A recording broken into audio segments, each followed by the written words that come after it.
नमस्कार, मी Rutuja. News अनकटच्या Pune connect मध्ये आपलं स्वागत.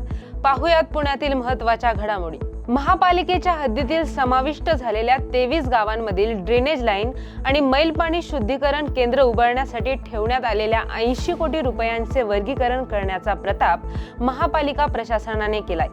विशेष म्हणजे 15 दिवसांपूर्वीच महापालिका आयुक्त डॉक्टर राजेंद्र भोसले यांनी यापुढील काळात समाविष्ट गावातील निधींचे वर्गीकरण केले जाणार नाही असे जाहीर केले होते. मात्र याकडे दुर्लक्ष करून 80 कोटी रुपयांच्या निधीचे वर्गीकरण करण्यात आले. यामुळे या समाविष्ट गावातील विकास खुंटणार असून या भागात ड्रेनेज लाईन आणि मैला पाणी शुद्धीकरण प्रकल्पांची कामे रखडणार असल्याचे निश्चित झाले.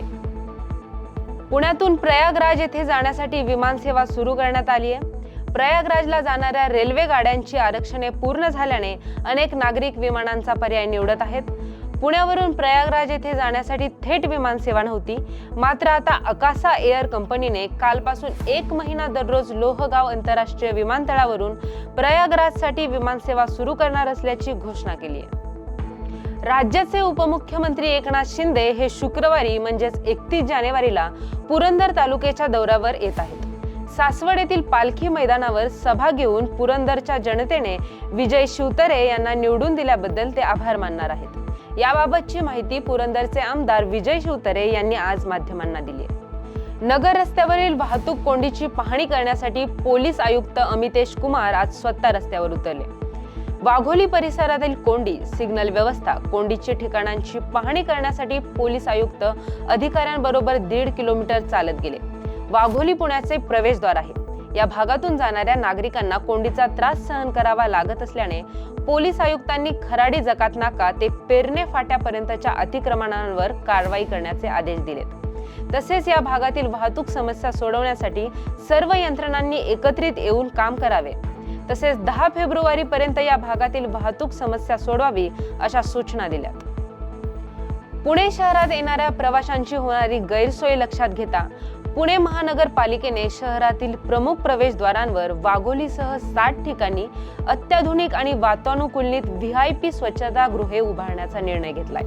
या स्वच्छतागृहांसाठी महापालिकेने नुकतेच प्रस्ताव देखील मागवलेत. यामुळे शहरात येणाऱ्या प्रवाशांना मोठा दिलासा मिळणार आहे. IT परिसरातील बेशिस्त वाहतुकीमुळे सर्वच हैराण झालेत.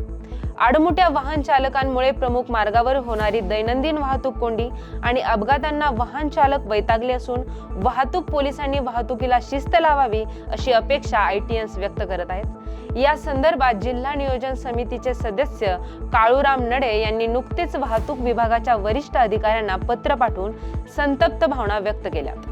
पुण्यात GBS आजाराची दहशत सुरू आहे. त्या पार्श्वभूमीवर सिंहगड रस्ता परिसरातील किरकटवाडी, नांदोशी, नांदेड, धायरी या गावांमध्ये गुइलेन बॅरे सिंड्रोमचे अधिक रुग्ण सापडत असल्याने राजाराम पूल ते खडकवासला दरम्यान महापालिका हद्दीतील भागाला बाधित क्षेत्र म्हणून घोषित करण्यात आले.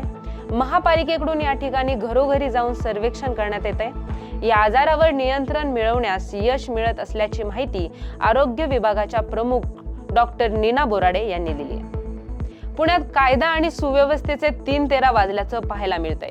गेल्या काही दिवसांपासून गुन्हेगारीचं प्रमाण मोठ्या प्रमाणात वाढलं असून पोलीस यंत्रणा हातावर हात ठेवून बसलीये का असे सवाल पुणेकरांकडून उपस्थित होताना दिसत आहेत. एकीकडे खून, कोयता गँग यांचं प्रमाण वाढलं असताना आता गाड्यांच्या तोडफोडीची प्रकरणं समोर येत आहेत. अशातच काल रात्री दत्तवाडी, लक्ष्मीनगर, पर्वती परिसरात तब्बल 40 गाड्यांची तोडफोड झाल्याचा धक्कादायक प्रकार समोर आलाय. पोलीस आयुक्त पुणे शहर यांनी दिलेल्या आदेशाप्रमाणे आज पोलीस निरीक्षक निलेश जगदाळे व तपास पथक अधिकारी व अंमलदार आणि पुणे अतिक्रमण विभागास बोलावून सहाय्यक पोलीस आयुक्त अनुराधा उदमले यांच्या उपस्थितीत कडवस्ती मगरपट्टा मागील रोडवरील शाळेच्या 100 मीटर अंतरामध्ये असलेल्या पानटपऱ्यांवर कारवाई करून 3 पानटपऱ्या चालकांविरुद्ध कोपता कायद्यानुसार कारवाई करण्यात आली आहे.